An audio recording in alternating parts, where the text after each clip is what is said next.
The footage is often shaky. The image is blurred. Pros might turn their noses up at it, but more and more of the news that you're seeing is provided by citizen journalists, amateurs, who are in the right place at the right time.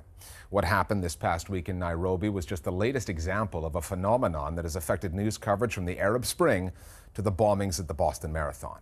User-generated content, UGC, has become the new norm on screen, online, and in print. Citizen-powered news coverage is forcing mainstream media to adapt.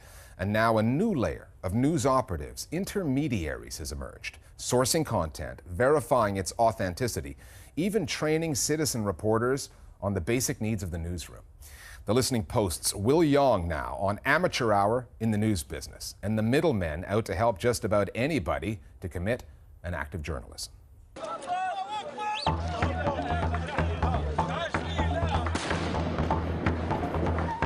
There's been a sea change for large media companies. Perhaps it was the tsunami in Asia, perhaps it was the London bombings. Perhaps it was Hurricane Katrina, perhaps it was the Arab Spring, where they suddenly woke up and realized, hey, people are getting content in places we can't be, and we should use and facilitate this content. User-generated content, UGC, has come a long way from letters to the editor. The power to create news content has turned anyone with a smartphone into a potential journalist, and audiences are increasingly aware of their own changing role. You just need to look back over the last 12, 18 months and see the massive news events that would not have been able to be covered the way they are without the contribution of citizens. It's gone from something that was perceived as almost a necessary evil used sparingly to a very established part of media news content that's been put out. Ordinary citizens seem to instinctively realise that they have the power to actually effect change or influence information, and I think for us as a news organisation it's very much trying to figure out, what is this relationship, this connection with the audience. The shopping centre siege in Nairobi this past week showed yet again that amateurs can deliver news images that mainstream media are in no position to capture. But it remains up to the professionals to know when to incorporate it and where to draw the line. When bombs exploded at the Boston Marathon in April, newsrooms were caught up in a stampede of citizen content, and journalistic values were trampled underfoot.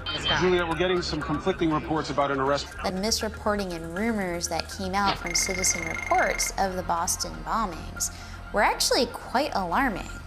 But I think what's interesting about that is mainstream media also made a number of mistakes and missteps and were ahead of themselves in the reporting. And so it's not just the citizen journalists that made mistakes. For many media organisations, the shifting landscape between their output and their audience is unfamiliar ground.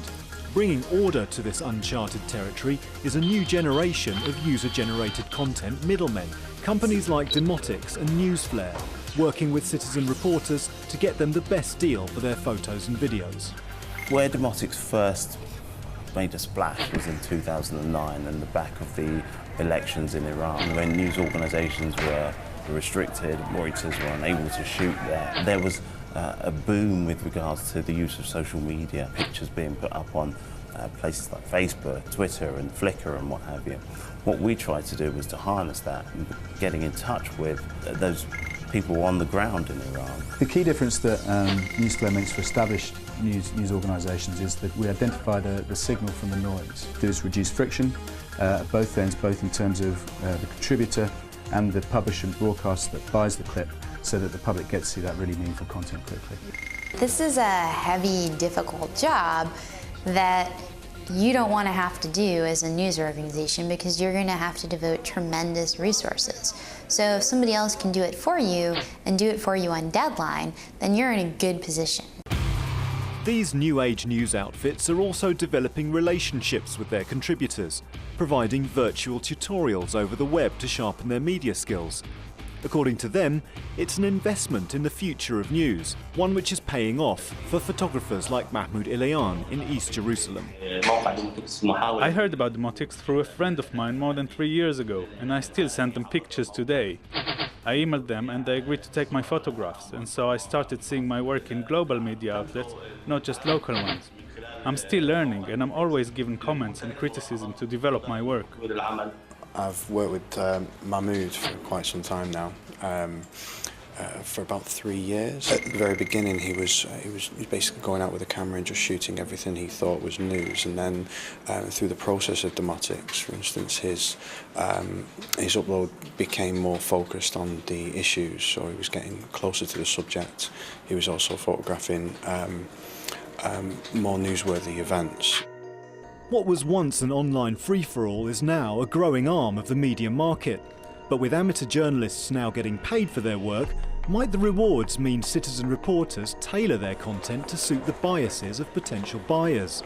The question of trust remains. Verification has become an increasingly important aspect of our journalism because so much of this content we don't necessarily have a huge amount of control over.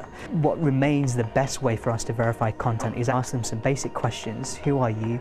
Why are you there? What can you see? What are you doing? We have a growing pool of Newsflare members in which whom we build a relationship with in a way that a major news brand really couldn't or struggles to, so we can have more trust in the people we work with because we seek to build a relationship with them, basically. The spread of technology means that an eyewitness with a smartphone will almost always be where news is breaking long before the professionals arrive. And an audience with the power to deliver content to newsrooms means that journalists, producers and the organisations they work for have to adapt to a new media landscape, one that puts user-generated content at the heart of the news production cycle. More and more people have mobile phones. More and more people have instant access to the recording of instant history in a way and a scale that has never before been seen. So that makes everybody a potential journalist, or at least everybody potentially able to commit what we might call an act of journalism. Somewhere out there, a member of the audience knows more than you about a story.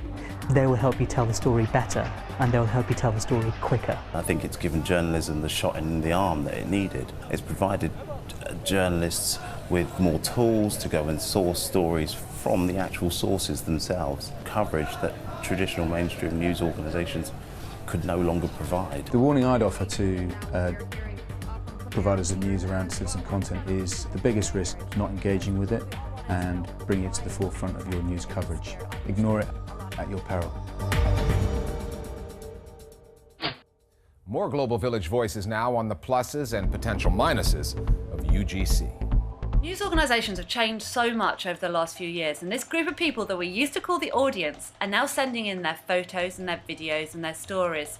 Now, you might say it's just a cheap way for news organisations to go and get these stories, but actually it's finding those stories that we as journalists might not have heard about otherwise, and actually people are really happy to do it. People are happy to send their videos to CNN's iReport.